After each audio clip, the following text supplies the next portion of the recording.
সময় তখন রাত 1:30। ঘুটঘুটে অন্ধকারের মধ্যে আটলান্টিক মহাসাগরের ওপর দিয়ে উড়ে চলেছে এয়ার ট্রানজাট ফ্লাইট 236। কানাডার টরন্টো থেকে পর্তুগালের লিসবনের উদ্দেশ্যে যাত্রা করা এই বিমানটি তখন আকাশে প্রায় 4 ঘন্টারও বেশি সময় ধরে রয়েছে। সবকিছুই ছিল স্বাভাবিক, যাত্রীরা বেশিরভাগই ঘুমিয়ে পড়েছেন, ককপিটেও ছিল শান্ত পরিবেশ। কিন্তু হঠাৎ করেই ককপিটে একটি ওয়ার্নিং আসে, একটি এমন ওয়ার্নিং যা যে কোনো পাইলটের শরীরে শীতল স্রোত বইয়ে দেওয়ার জন্য যথেষ্ট। Fuel emergency. বিমানটির জ্বালানি দ্রুত ফুরিয়ে যাচ্ছে। ৩৯,০০০ ফুট উচ্চতায় আটলান্টিক মহাসাগরের ঠিক মাঝখানে ফ্লাইট 236-এর জ্বালানি প্রায় শেষ। পাইলটরা হতবাক, কারণ তাদের নিচে কেবল অসীম সমুদ্র, চারপাশে কোনো ভূমি নেই, কোনো রানওয়ে নেই, কোনো সাহায্য নেই। এখন তাদের সামনে যেন মাত্র একটি পথ, 293 জন যাত্রীকে নিয়ে সমুদ্রে বিধ্বস্ত হওয়া। কিন্তু এরপরই ঘটে অবিশ্বাস্য কিছু, একটি ঘটনা যা পরবর্তীতে বিমান চলাচলের ইতিহাসে স্থান নেয়। কি ঘটেছিল এয়ার ট্রানজাট ফ্লাইট 236-এর সাথে? কিভাবে একটি ইঞ্জিনবিহীন বিমান শত শত প্রাণ নিয়ে বেঁচে ফিরেছিল? জানতে হলে দেখুন আজকের পুরো ভিডিও। চলুন শুরু করা যাক। 23 আগস্ট 2001 সাল, স্থানীয় সময় রাত 8:52। কানাডার টরন্টো পিয়ারসেন আন্তর্জাতিক বিমানবন্দর থেকে উড্ডয়ন করে এয়ার ট্রানজাট ফ্লাইট 236। গন্তব্য পর্তুগালের লিসবন। এটি ছিল 7 ঘন্টার একটি নন স্টপ ফ্লাইট। বিমানে ছিলেন 293 জন যাত্রী, 2 জন পাইলট এবং 13 জন ক্রিউ সদস্য। ক্যাপ্টেন ছিলেন 48 বছর বয়সী রবার্ট পিশে। তার বিমান চালানোর অভিজ্ঞতা ছিল প্রায় 16,800 ঘন্টা। তার সাথে ছিলেন ফার্স্ট অফিসার ডির্ক ডে জাগার। অর্থাৎ বিমানটি পরিচালনা করছিলেন 2 জন অত্যন্ত অভিজ্ঞ পাইলট। উড্ডয়নের পর সবকিছু স্বাভাবিকভাবেই চলছিল, কিন্তু 4 ঘন্টা পর রাত 1:13 ক্যাপ্টেন ককপিটে একটি অস্বাভাবিক রিডিং লক্ষ্য করেন। এরপর স্ক্রিনে দেখা যায় কয়েকটি সতর্ক সংকেত: high oil temperature, low oil quantity, low oil pressure. প্রথমে বিষয়টি খুব একটা অস্বাভাবিক মনে হয়নি।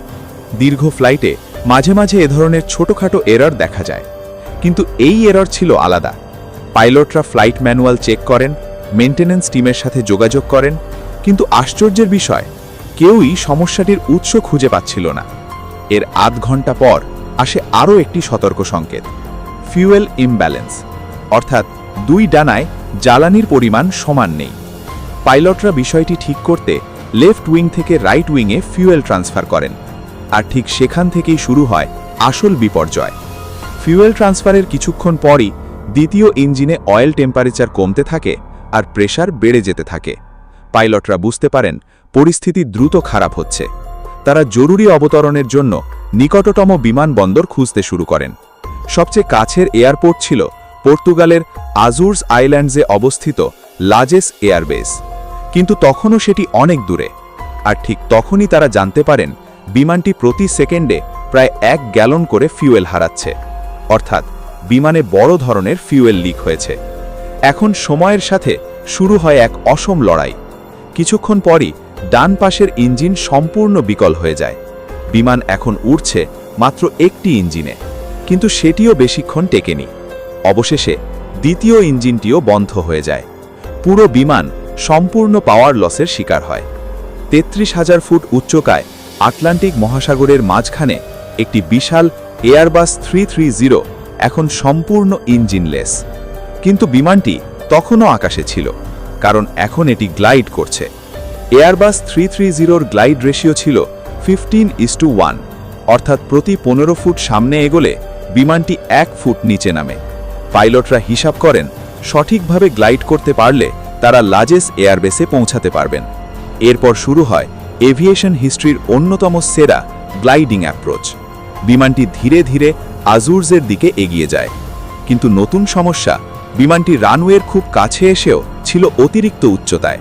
তাই পাইলট রানওয়ের ওপরে 360 ডিগ্রি টার্ন নেন। এরপর অ্যালটিটিউড কমানোর জন্য মাল্টিপল এস টার্ন পারফর্ম করেন। অবশেষে বিমানটি ল্যান্ডিং পজিশনে আসে। ল্যান্ডিং স্পিড ছিল প্রায় 370 কিলোমিটার প্রতি ঘন্টা। রানওয়ে স্পর্শ করার সাথে সাথেই বিমানটি জোরালো বাউন্স খায়, কয়েকটি টায়ার বার্স্ট হয়ে যায়। কিন্তু অবিশ্বাস্যভাবে বিমানটি রানওয়ের ওপরেই থেমে যায়। সব 293 জন যাত্রী বেঁচে যান, শুধু কয়েকজন সামান্য আহত হন। এই ঘটনাটি পরবর্তীতে পরিচিত হয় দ্য আজুরস গ্লাইডার নামে এবং এয়ার ট্রানজিট ফ্লাইট 236 ইতিহাসে স্থান নেয় পৃথিবীর দীর্ঘতম ইঞ্জিনলেস গ্লাইডের জন্য। পরবর্তীতে তদন্তে জানা যায় মেইনটেনেন্সের সময় একটি ভুল হাইড্রোলিক পার্ট ইনস্টল করা হয়েছিল। সেই ভুল থেকেই ফিউয়েল লিক শুরু হয়, আর তার ফলেই এই বিপর্যয়। তবে দুই পাইলটের অসাধারণ দক্ষতা এবং শান্ত সিদ্ধান্তই বাঁচিয়ে দেয় শত শত প্রাণ। এটাই ছিল এয়ার ট্রানজিট ফ্লাইট 236 এর অবিশ্বাস্য গল্প। ভিডিওটি ভালো লাগলে অবশ্যই একটি লাইক দিন, আর এমন আরও রহস্যময় ভিডিও দেখতে চ্যানেলটি সাবস্ক্রাইব করে রাখুন। ধন্যবাদ।